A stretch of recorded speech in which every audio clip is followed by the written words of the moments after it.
Warning, this content may be upsetting or disturbing to some audiences. Face and head stomped on so hard until it just...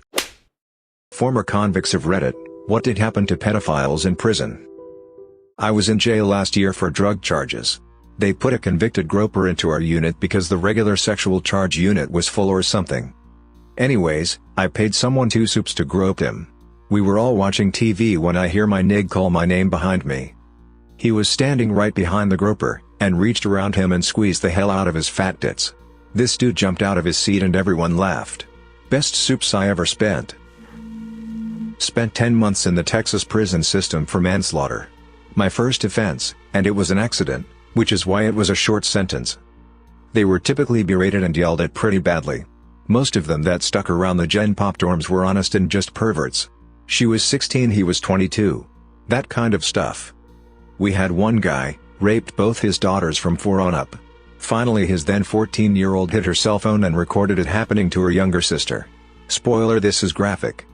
One night I woke up to pee and my neighbor, bed at my feet, we were in rows, pulled me back down. Told me not to go to the bathroom. I'm new to this and don't know any better and brushed it off. Anyways, 3 guys had the Chester pinned down raping him. At this point all I really saw was blood or crap and then his face. It looked like a sock wrapped around a broomstick shoved sideways in his mouth to keep him quiet. The scary part was the sound. There were 56 men in the storm. There wasn't enough sound to wake up hardly anyone. All this lasted maybe 1 second and I went back to bed. I didn't sleep that night or the next at all. That man spent the rest of the time I had there with his head down, or swinging wildly at anyone who even looked at him wrong. The worst part is almost everyone acted like it was normal, and I didn't do a damn thing about it. I went with the flow. I lived in the same large, gymnasium-sized, room for 5 months with him and could never look at him knowing I didn't help. Prison is hell. People act like it's what they deserve. If our government's elects spent 1 week in a prison we would see reform so fast. I only made it because I was smart. A few well-respected people basically said this guy's not coming back, don't mess with him, and I would build a tattoo gun or a radio, steal from work. Guards never looked twice at me. I still got stabbed, got beaten and had to hurt a few people. For anyone wondering, I crashed going 14 miles per hour over the limit, 74 in a 60, my best friend didn't have a seatbelt on and flew out when we flipped.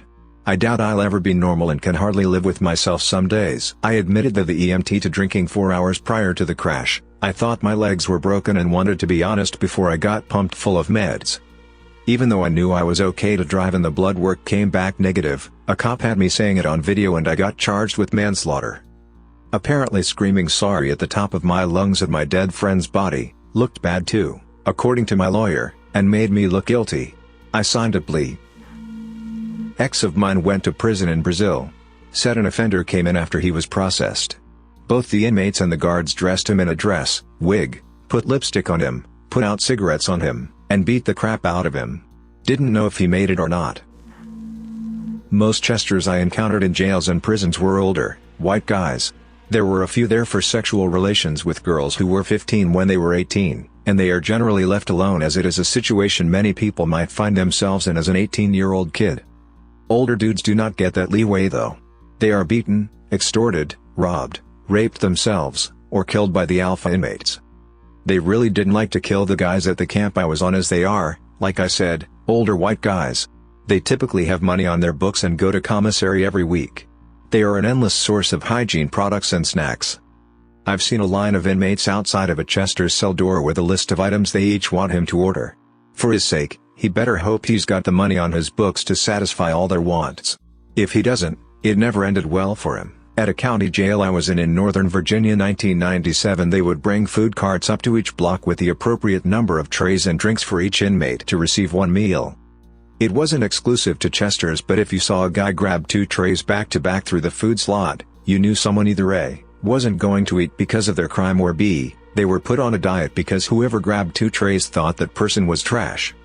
Normally though, they would announce to the rest of the block whose tray they were taking to alleviate any potential confusion in case one of their boys was the guy going without. Funny part is, most people didn't even eat the food. They waited until everyone had access to their boxes. We were locked out of our cells in the day room every morning at 7:30, and made burritos, ramen, chips, meat, cheese etc. for dinner. Correctional officers know what's going on, they don't really seem to care though. I guess overall they get it the worst. A lot of guys are there to do their time and go home or do their time as drama-free as possible. All bets are off though when it comes to Chesters. I kind of felt bad for them, to be honest. What makes him so much worse than me? Sure, I didn't molest kids, but what makes their crimes of murder, armed robbery and rape any less life-changing or traumatic for their victims? I did see a Chester beat the absolute dog crap out of two guys in his cell one night though. That was pretty rad. Dude was like 26, girl lied and said she was 19, 15, and he got some time. He ended up throwing one of them off the tier onto a table in the day room. I never root for sex offenders per se, but that was awesome. This is from one specific maximum security federal prison. There are so many different types of jails and prisons with varying levels of security and huge variables in population type. Obviously what I experienced doesn't mean that every single other jail and prison is like this. When you first get there, your counselor will ask you if there's any reason that you can't walk the yard or be in general population. This is usually where you make the decision to do your time in the SHU all alone, or take your chances out with everyone else. You do need to have a good reason though: child molester, gang issues, there's a hit on you from the last place you stayed, you're a snitch, etc. When you get settled in, the shot caller from your race will approach you. You're told something like this: you have 1 week to get us your paperwork so we can make sure you're not a trauma or have no Rule 35s. If you don't provide this in a week, we'll kill you. Here's a toothbrush, some snacks, some soap, let me know if you need anything. Chamo equals child molester. Rule 35 equals reduced sentence for snitching on someone. So, you show them your paperwork, and if you're clean you're good to go. If you don't show paperwork, or you're not clean, you will be killed within the next week. For some reason, new guys do not take this seriously. They either don't produce their paperwork, or they actually produce it knowing that there's less than desirable stuff on there. What happens to them? Stabbed 27 times all in a matter of seconds.